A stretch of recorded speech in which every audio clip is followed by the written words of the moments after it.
So they saw him and were greatly amazed. Running to him, greeted him. And he asked the scribes, "What are you discussing with them?" Then one of the crowd answered and said, "Teacher, I brought you my son, who has a mute spirit. And wherever it seizes him, it throws him down, he foams at the mouth, gnashes his teeth, and becomes rigid. So I spoke to your disciples that they should cast it out, but they could not." He answered him and said, "O faithless generation, how long shall I be with you? How long shall I bear with you? Bring him to me." Then they brought him to him, and when he saw him, immediately the spirit convulsed, and he fell on the ground and wallowed, foaming at the mouth. So he asked his father, "How long has this been happening to him?" And he said, "From childhood. And often he's thrown him both into the fire and into the water to destroy him.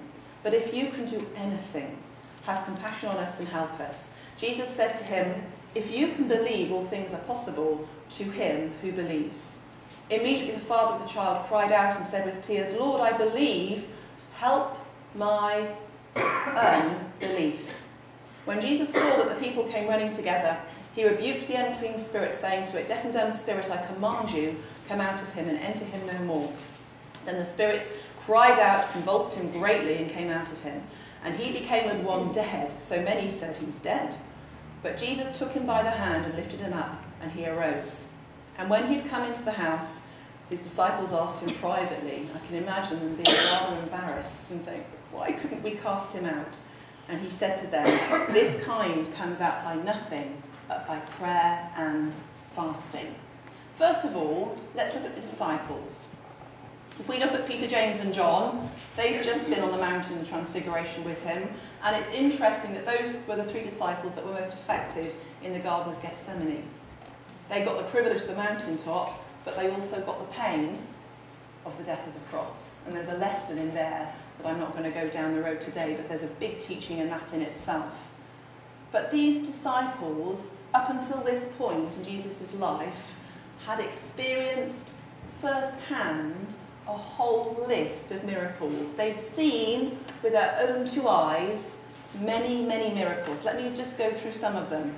Peter's mother-in-law had been healed, the leper had been cleansed, a paralytic had been healed, the man with the withered hand had been healed, the demon-possessed man had been healed, the woman with the issue of blood had been healed, the girl had been raised from the dead, feeding of the 5,000, feeding of the 4,000. They'd seen Jesus walk on the sea, and a deaf and mute man had been healed.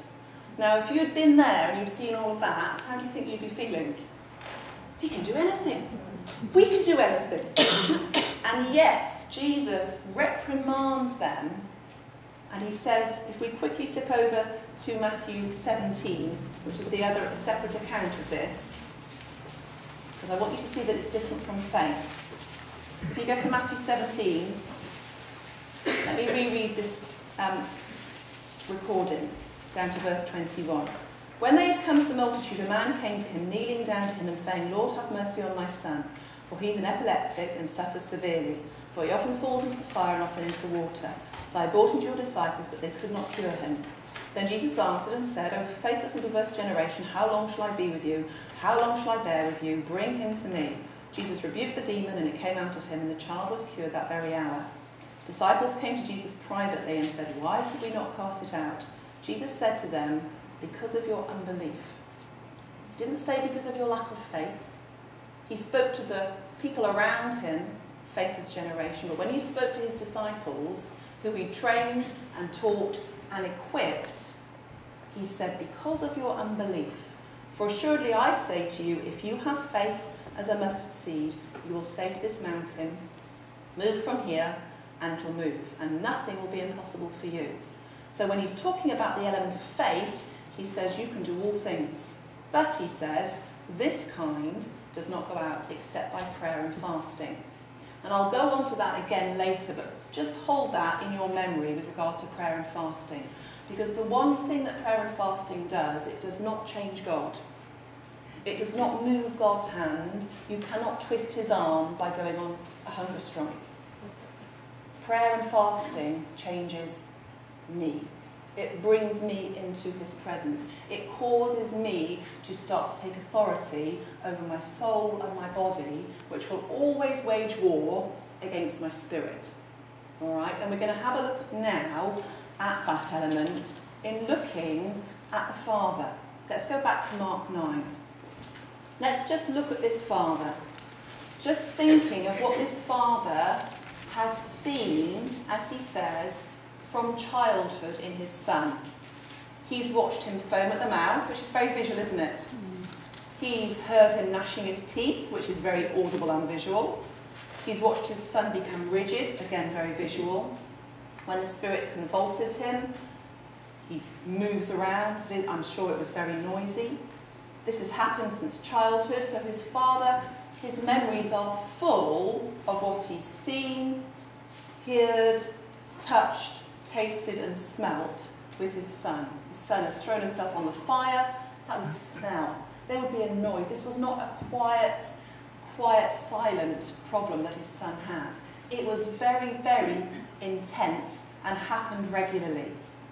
And so this Father's 5 senses had been continually bombarded by what he saw happening to his Son.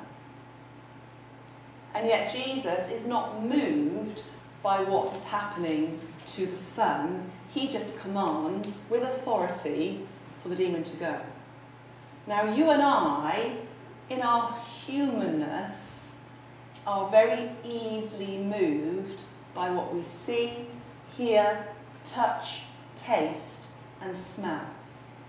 Especially in the area of believing for healing. Especially in the area of believing for the miraculous, believing for the supernatural, believing for the spiritual element to come and do things. Because we are so attuned and accustomed to being moved by our physical senses.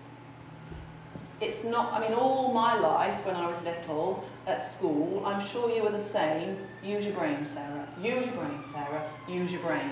And now as a believer, you've got to stop using your brain and you've got to start using your spirit.